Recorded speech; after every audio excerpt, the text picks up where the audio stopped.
um pouquinho de como você conheceu o Muzi, essa história tão linda que ele vem aqui contar, né? Então, Ele quer dizer, ele chora, é tão bonito ver, Ele sempre chora. Gente, ele é olha, romântico assim mesmo? Fala pra gente. Ele sempre foi. Eu falo que o Paulo é uma boca de sacola aberta, entendeu? Eu falo pra ele, meu sonho na vida, e de verdade, eu falava, meu sonho é ser milionária anônima, amor. Não quero que ninguém me conheça. Porque a verdade é que eu sempre quis levar a minha voz como profissional, né? Tanto na época em que eu trabalhava nessa multinacional, eu era a speaker da empresa na mídia, eu sempre levei minha voz profissional, eu gosto, sou comunicadora, e eu não me importo de levar muita informação para a informação. Agora, eu não sou a pessoa que fala da minha vida pessoal ou abro a minha vida pessoal, vocês me acompanham, vocês veem disso. Não dá pra não ser essa pessoa quando todo mundo já sabe. É só você abrir o Rios do Meu Marido, você vai saber a minha vida inteira. Vai lá. Vocês vão saber tudo que eu faço, quem eu fui, quando eu nasci, em que ano. O Paulo, ele é uma pessoa muito aberta, né? E ele, na verdade, a primeira vez que ele pediu pra eu contar essa história, eu fui pega de surpresa. Cheguei na minha casa, tinha um estúdio montado, ele falou, senta aqui, eu só quero que você faça um depoimento. Isso saiu num canal depois, Muzi a Construção. Eu falei, meu pai da glória, quantas pessoas estão assistindo minha vida inteira ali. E eu conheci o Paulo, eu tinha 13 anos de idade. Eu estava na praia, a gente frequentava a mesma praia. O Paulo é do interior de São Paulo, né? Ele é de Marília e eu sou de São Paulo. Só que a gente ia para a mesma praia todo ano. E eu tinha uma turma muito grande na praia. Paulo era um menino muito tímido. Ele ainda é. Você tem um jeito de ser descolada. Você sempre fui. Nunca fui tímida, né? Então eu tinha uma turma enorme na praia. E eu chegava antes na praia de quase todo mundo. Ia preparando o terreno para todo mundo que ia chegando, ia recepcionando. Eu era hostess da praia, praticamente. E aí, a gente estava um belo de um dia na praia, com essa turma de amigos, um amigo meu que vinha para tocar violão no final da tarde, a gente jogava vôlei, e depois a gente ia para essa, que era uma barraca, que chamava Barraca do Pedrinho, essas barracas que tinham na praia, na orla da praia. Chegou a turma do violão e chegou um homem gigante, junto com esse meu amigo que estava com o violão. Eu falei, nossa, o Evandro trouxe o pai dele. Eu vou dar o troco no Paulo Muzi. Continua. Ele tava de longe jogando vôlei. Eu falei, gente, não conecta com o tamanho dos meninos da minha turma, né? Quando eu fui chegando perto, eu vi que era um menino mesmo, né? E o Paulo tem carinha de menino. Até hoje eu acho que ele tem, né? Super jovem. O dele é genética, não é epigenética. O dele eu acho que é as duas coisas, né? Porque o rapaz come as marmitinhas dele pesada do jeitinho certo, então eu acho que ele fez os dois trabalhos. É combinação, exato. E aí eu falei, nossa senhora, né? O menino é enorme. E eu cheguei perto dele para cumprimentar, porque abracei meus amigos, fui cumprimentá-lo, ele ficou da cor do seu batom, da cor dessa latinha aqui. Ficou vermelho, do vermelho foi pro roxo. A hora que eu me aproximei, eu fui dar beijo, ele estendeu a mão, já até contei uma vez isso num podcast, e ele fez satisfação. Falei, é uma pegadinha, o Evandro contratou esse rapaz para vir aqui hoje. E aí a gente se conheceu naquele dia, ele muito não à vontade, né? Não falava com ninguém, e eu sem graça de ver ele, sem graça. Sabe quando você começa a ficar sem graça pela pessoa, porque ele não conseguia interagir? Aí eu sentei perto dele e fiquei dando mais atenção para ele do que para os meus amigos, para tentar inseri-lo na turma. Passou, ele foi embora, à noite a gente ficou com toda a turma, ele não estava. No dia seguinte, eu estava no salão de jogos do prédio com a minha turma, ele veio de bicicleta, tocou no meu apartamento, não sei como ele soube qual era o meu apartamento, e minha mãe desceu para recepcioná-lo, achando que ia encontrar um Paulinho, encontrou o pai do Evandro, aquele homem gigante. Exato, me chamou, eu desci e a gente foi caminhar na praia. Eu falei, você quer subir, você quer entrar? Ele não queria nada, ele estava roxo igual. Eu falei, quer andar na praia? Ele falou, vamos. Só nós dois? Eu falei, vamos. Fomos andar na praia. Eu, naquela época, era boca de sacola aberta, era eu que falava a vida inteira em 2 minutos, e eu contei a minha vida toda para ele no caminho, falando. Como ele não falava, eu falei, bom, para não ficar um silêncio, aquela coisa horrorosa que fica 2 pessoas olhando para frente e chutando areia, eu falei, eu vou falar. Contei tudo, perguntava as coisas para ele respondia muito monossilábico, mas ele ficou ali ouvindo toda a minha história. Chegamos quase na outra cidade, falei, agora acho que tá na hora da gente voltar. Ele pegou uma insolação, o Paulo... Nossa. O Paulo, ele é... Exatamente. Eu tava morena de praia já, o Paulo pegou uma insolação. No dia seguinte, ele voltou na praia e a gente começou a ficar muito amigo. Então, a gente se via todos os dias na praia, todas as noites ele voltava com a turma pra gente fazer a roda de violão, e a gente convivia ali 45, 50 dias, às vezes 2 meses, dependendo do quanto o pai dele ficava na praia com ele, com a Elô, que é a madrasta dele, e com o irmão. E quando a gente voltava para São Paulo, eu voltava para São Paulo e ele para Marília, a gente lembra que a interurbana era muito caro, então a gente tinha um combinado, uma semana eu ligava, na outra ele ligava e a gente se escrevia. Então a gente tem mais de 119 cartas por ano. Ai, que lindo. Ele escreve até hoje, né? Mas a gente se falava por carta. Mas era amizade mesmo. Pelo menos da minha parte, era amizade. E da parte dele também, porque por ele ser muito tímido, só que ele se tornou meu melhor amigo. Demorou muito tempo para ele ter coragem de falar para mim, né? Que ele não teve coragem de falar para mim, na verdade, escreveu uma carta. Ele teve várias oportunidades de falar para mim. Agora ele fala o tempo todo, né? Eu acho que é isso, coitado. Ele segurou por tanto tempo, agora ele falou, agora eu vou falar. Todo dia eu vou falar. Quanto tempo eu segurei isso aqui? Tá, você pode continuar falando, amor. Isso. Ele tá assistindo, viu? Ele tá aqui lindo. assistindo. Pode continuar falando que eu amo que você fale. Mas ele demorou, ele sofreu acho que muito, né, guardando isso pra ele. E, obviamente, o Paulo era um menino lindo, um menino encantador, educado, incrível. Eu citava Sócrates, sabe, Platão. Eu citava minha amiga Mona da praia, ele citava Platão. Eu falei, gente... Amiga Mona da praia, eu falava... Então, minha avó dizia, ele falava Sócrates. Eu falava, não é possível que você leu isso. E ele era muito, muito inteligente. Ele era um menino encantador.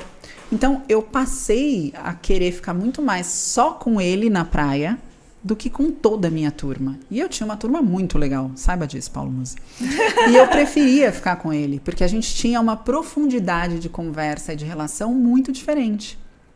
E a gente tentava dar um jeito de sempre estar junto, de alguma forma, mesmo que não fisicamente, a gente estava junto, ou por telefone, ou por carta. E foi depois de um aniversário de uma amiga nossa, comum, que a gente tinha na praia, que ele me convidou para ir no cinema com ele a primeira vez aqui em São Paulo. E eu fui no cinema, fui pronta para namorar. Qual filme, você lembra? Titanic. Ah, meu Deus. Ele me levou a assistir Titanic, eu fui pronta para começar a namorar. Falei, agora vai, hein, gente? Ele tá me convidando para assistir Titanic, que é um filme romântico, o povo tá chorando lá no cinema. Ali, chorando. Exato.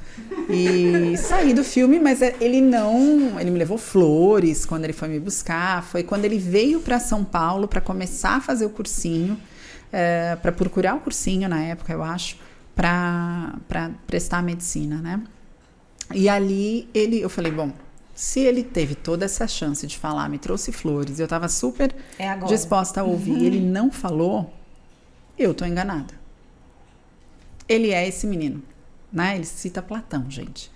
Ele fala satisfação. Para ele deve ser normal buscar uma menina para assistir um filme, respeitá-la o filme inteiro, entregar flores e continuar amigo. Deve ser isso. Sim. Então, eu falei, cheguei em casa, minha mãe, e aí? Minha mãe já na torcida, minha mãe... A sua mãe é super engraçada, Minha mãe, né? minha mãe... Me fala, como foi com o pai do Evandro? Me fala. A minha mãe, imagina, e assim, o Paulinho vivia na minha casa, na praia, né? Ele ficava no meu apartamento, ele quando ia me ver e tal. Minha mãe, minha família inteira amava o Paulinho. E foi daí que veio o Paulinho, né? Era uma criança, ele tinha 14 anos. E eu falei, mãe, nada. Ela, não é possível, são flores vermelhas. Para minha mãe aquilo era óbvio, né? Horas de Sócrates e Óbvio, patrão. exato. Ela falou, isso aqui é óbvio, são flores vermelhas. Eu falei, não, mãe, vai ver, é o jeitinho dele mesmo. E é isso, passou. Ele depois me escreveu uma carta, só que ele me escreveu, eu trabalhava de modelo nessa época, eu tinha um bip. E recebi no bip uma mensagem dele dizendo que ele tinha comprado uma passagem para Marília, porque ele tinha que voltar para Marília, que ele morava com a mãe em Marília, e que ele tinha 2 passagens e tinha um banco vazio do lado dele. Eu recebo aquilo e falei, eu com isso, né? Primeiro, não sei aonde está. Nada, não sei que horário é essa passagem, não sei onde ele está, não sei, porque não vinha horário, né? Era um bip bem antigo, aqueles bips mesmo que a gente tinha. Não é isso aqui, né? Que chega na hora, você sabe quem visualizou. Não tem essa. Falei, eu não entendi, né? O que ele espera que eu faça? Que eu ligue para um orelhão e ache onde ele está? Ou que eu pegue, com 17 anos, um ônibus e vá encontrar ele na rodoviária? E eu acho que ele escreveu essa mensagem depois dele ter escrito a carta, achando que eu tinha recebido essa carta. E eu não tinha recebido essa carta. Então, ele foi embora para Marília. Não existia celular, eu não tinha como responder ele.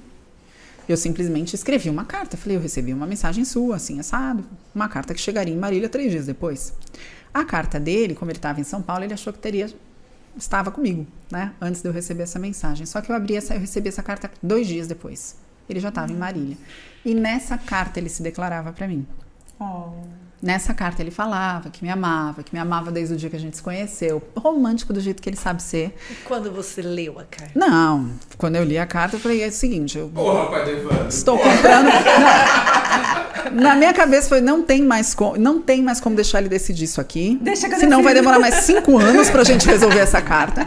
Eu falei pra minha mãe, mãe, queira você... Eu trabalhava, me sustentava nessa época, falei, queira você... Ou não, eu vou comprar uma passagem, eu vou pra Marília, eu vou responder essa carta pessoalmente. Eu não vou esperar esse cara vir daqui 6 meses pra São Paulo ou eu encontrar com ele no final do ano na praia. Vou levar o buquê vermelho pra ele. Eu não vou lá, buquê nada, vou descer do ônibus, beijar esse homem e falar, então tá bom, você me ama, então ótimo, comecemos daqui. E foi o que eu fiz. Eu liguei pra Marília, porque eu não conhecia a mãe do Paulo, que morava em Marília, eu conhecia o pai do Paulo, que ia com ele pra praia.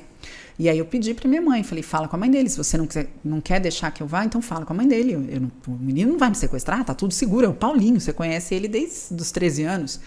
E aí eu fui pra Marília, e eu fiquei 5 dias lá, e eu falei pra ele, olha, se você sente tudo isso que você escreveu na carta por mim, você pode me falar, a gente não precisa falar sobre isso só por carta, né? E eu vim aqui falar pra você que eu tô disposta a descobrir o que eu sinto por você também. Porque que eu amo você é óbvio, né? Ele era o meu grande amigo, meu melhor amigo, em quem eu mais confiava, com quem eu mais gostava de ficar. Mas eu era uma menina, não sabia o que era amor, o que era... Falei, eu tô aqui disposta a descobrir. E assim a gente começou a namorar. Que lindo. E a gente namorou até o momento em que eu fui ser comissária de voo. E ele quase surtou por conta disso, porque eu dormia 6 dias em São Paulo e o restante do tempo fora. 6 dias no mês, né? 6 dias no mês eu dormia em casa e o restante do tempo fora, mas foi uma decisão que eu precisei tomar na época, depois de passar na faculdade e não poder cursar a faculdade, porque eu não poderia parar de trabalhar. Na época ainda houve o fato da minha mãe se separar do meu padrasto e eu precisar, de certa forma, dar conta da casa, da minha mãe, meu irmão era pequeno, então não era uma escolha minha. Né? Era uma necessidade minha, o trabalho. E como comissária, ali era o único lugar que eu ganhava tão bem como eu ganhava como modelo, mas que eu ganhava fixo. Porque era um salário fixo. Sim, né? Era o garantido. Sempre muito madura, né? A necessidade, eu acho que fez isso, né? Na verdade, eu falo que eu olho pra mim com 18 anos, eu olho pra minha filha com 18 anos e eu falo, nossa, como minha mãe deixou fazer aquilo? Porque, né? Porque é muito diferente.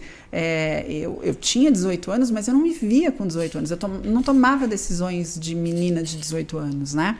Mas porque na vida eu tive que me virar muito sozinha e me cuidar, né? E trabalhei desde muito cedo. Eu me emancipei com 14 anos para trabalhar. Porque minha mãe e meu pai eram separados, existia, né, essa coisa de pensão, quem paga, quem vê, quando vê. E eu não queria ser pro meu pai um cifrão, sabe? E eu falei, chega, não quero. Quando minha mãe falou, você tem que ligar pro seu pai para cobrar a pensão, eu falei, eu não vou ligar, não vou fazer isso não. E eu fui procurar um emprego e me emancipei. Cheguei em casa emancipada, minha mãe quase morreu do coração. Porque a partir do momento que eu estava emancipada, ele não precisava mais pagar a pensão. E foi isso que aconteceu. Então, falei, bom, eu preciso trabalhar, mas preciso de um trabalho fixo, que me pague um salário muito bom.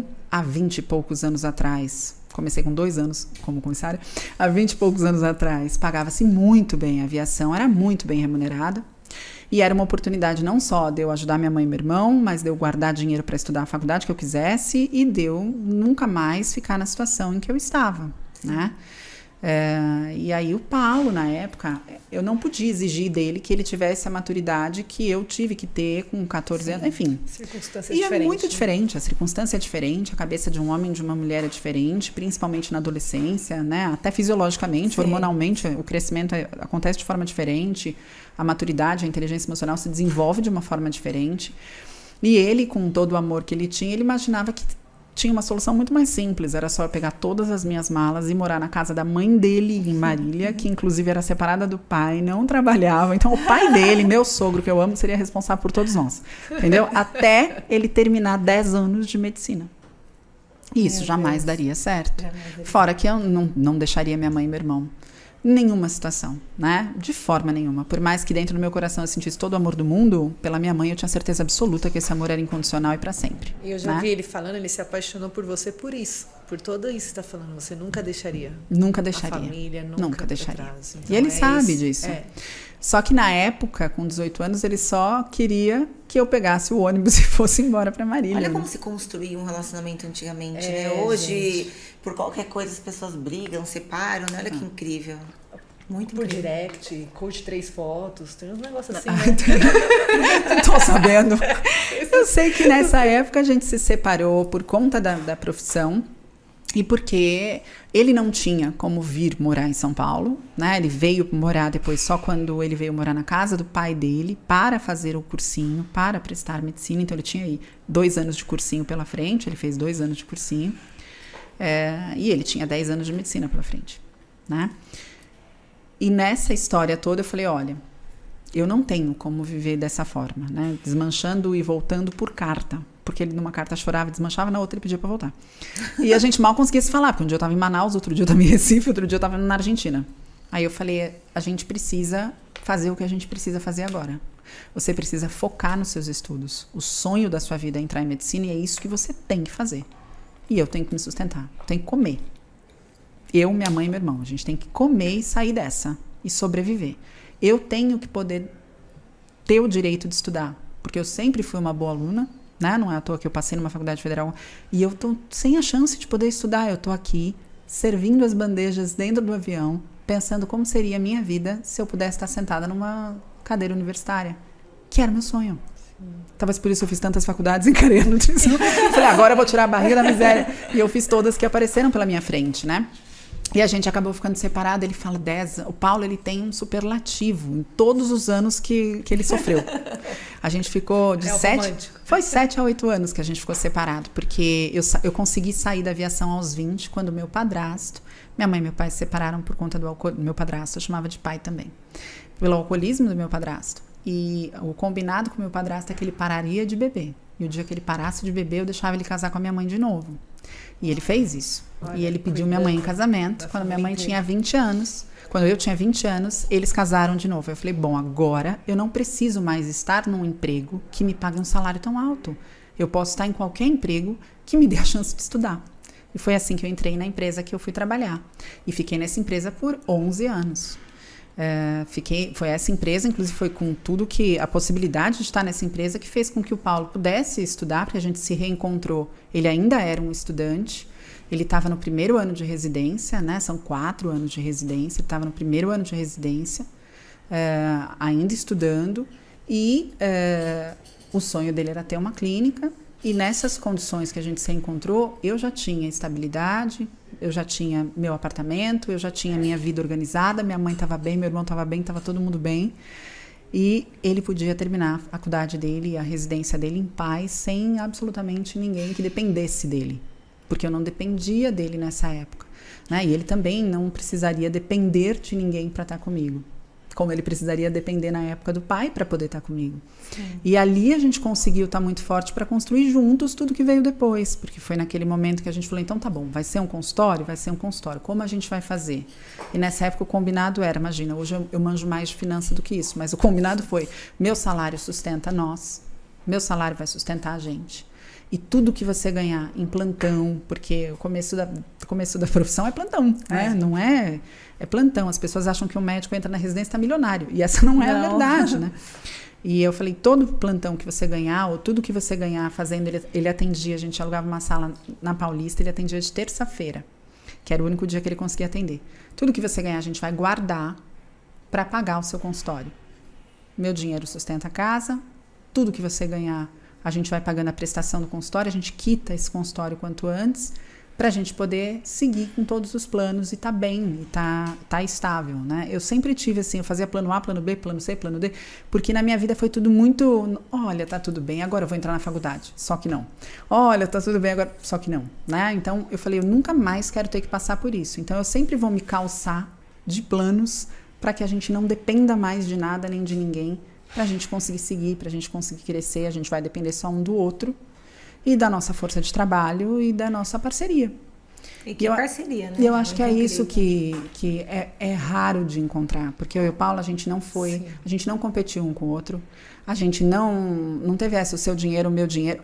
A gente era Parceiros a total, gente. né? A partir do momento que a gente percebeu que a gente podia estar junto novamente, a gente falou, agora a gente vai juntar toda a nossa força para ninguém mais conseguir separar. Né? Tudo que a gente puder fazer pra gente estar junto e estar bem e não depender mais de nada para poder estar junto, a gente vai fazer junto. E a gente fez isso muito bem. Claro que não com perfeição. O Paulo, ele conta com perfeição porque ele é romântico. O Paulo, ele conta uma história que todo mundo fala, eu não tenho o que eles têm. A verdade é que muitos casais têm o que a gente tem, mas o Paulo sabe falar de uma forma muito linda disso. Essa é a verdade. Nós somos um casal como qualquer outro casal, que passou por uma série de dificuldades, que amadureceu junto. Que escolheu, mas né? que escolheu diariamente estar um com o outro, mas que hoje em dia a gente tem uma certeza muito grande. Eu falo que o amor que eu tenho pelo Paulo é uma coisa muito certa. E ele fala, como você sabe que você me ama? Eu falo, por várias razões. Não vou expor no podcast. Mas por muitas razões. Mas principalmente porque quando eu olho para as minhas filhas, elas não precisam fazer absolutamente nada para eu amá-las. E se elas fizessem tudo errado, eu as amaria igual. Não existe uma condição para eu amar minhas filhas. Não existe uma condição para eu amar o Paulo.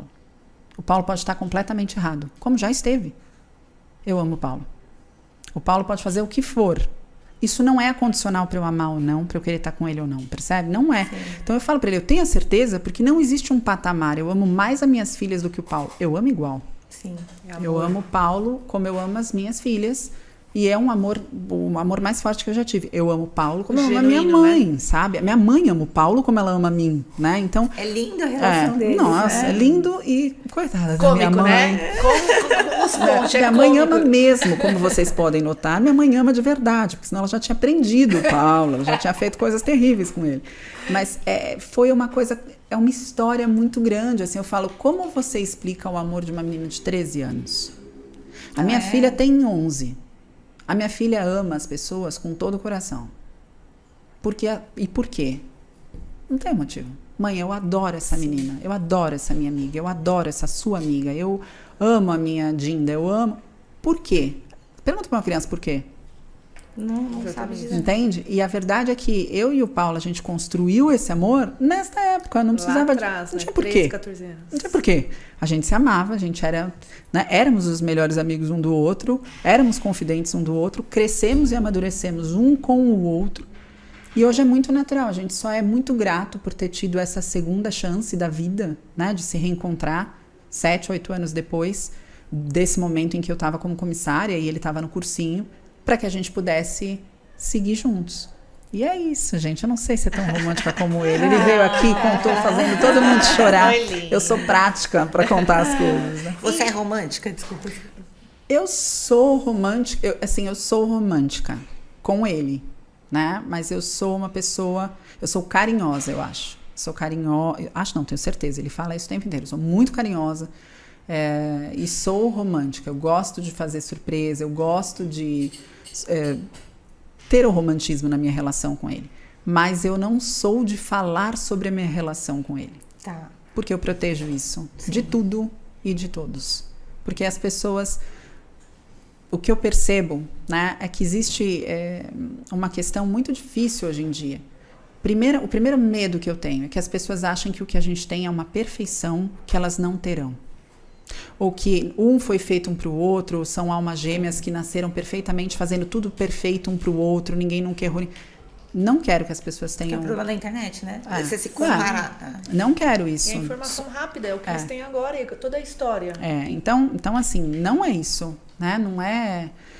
Não tem nada de sobrenatural na minha história. Foram duas pessoas que se conheceram criança, que se amaram, e que deram certo, e que têm buscado todos os dias dar certo, exatamente. Mas, Roberta, eu acho que é tão legal vocês contarem, você e o Paulo, cada um na sua versão, no jeito de contar, mas contar para a geração de hoje, porque é uma construção, né? E é o que a gente está falando das relações, né? Então, assim, é tão bonito, e não é a forma que nem ele conta de um jeito e você conta de outro, mas sim a construção de cada...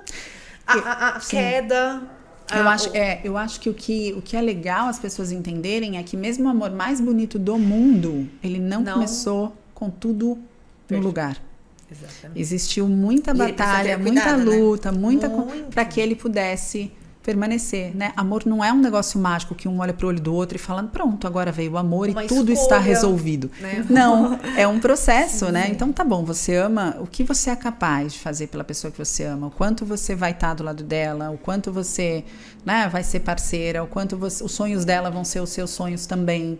E isso eu acho legal das pessoas observarem, isso é possível, isso existe, né? Isso existe mesmo, né? Mas também tem o outro lado, eu acho... A minha família, meu marido e minhas filhas são as coisas mais importantes da minha vida. As coisas mais importantes que a gente tem na vida, a gente tem que proteger. Sim. E eu não acho hoje a internet um ambiente seguro para algo que eu quero ter protegido, entende? Por isso que, assim, eu falei da minha história em 2 lugares. No podcast do Vilela, quando eu fui lá e ele falou que a gente ia falar sobre nutrição, e no final ele fez uma pergunta, eu falei, Vilela, isso não estava combinado. Eu falei para ele, não estava combinado isso aqui. E hoje eu tô aqui conversando com vocês, né? Porque conhecem minha família, porque nossos maridos convivem, são amigos e tal. E eu tô fingindo que eu tô falando só com vocês, entendeu? Ignorando, tô falando com... Porque a verdade é que eu tô levando a coisa mais importante e delicada da minha vida, que só eu sei todos os detalhes, para muita gente. E eu gostaria que a gente vivesse em um mundo em que as pessoas conseguem tratar a história do outro, independente da história que for, com respeito. Com respeito, é. Você não precisa ter carinho, não precisa ter admiração, você não precisa admirar nada disso. Mas respeito. Acho que é o mais difícil hoje, né, da É, internet. e é essa minha... É só esse o meu senão, sabe? Por isso que eu sou tão mais resistente em falar. Porque eu tenho 2 crianças que vão para a escola. 2 crianças que estão na rede social. E a verdade é, eu não preciso contar a minha história hoje para exercer a minha profissão, ou eu não preciso contar a minha história para ter o meu casamento bem-sucedido, ou para ter a família que eu sempre quis. Só vale a pena contar essa história se de alguma forma ela puder fazer bem para alguém, sabe? Ou ajudar alguém. Mas não para que as pessoas olhem e falem, nossa, que relação perfeita, que casal perfeito, que mulher perfeita, que homem perfeito, que homem de sorte, que mulher de sorte. Não é isso. Sim. Somos apenas seres humanos que tivemos muita sorte, sim, também. Muitos privilégios, sim, também.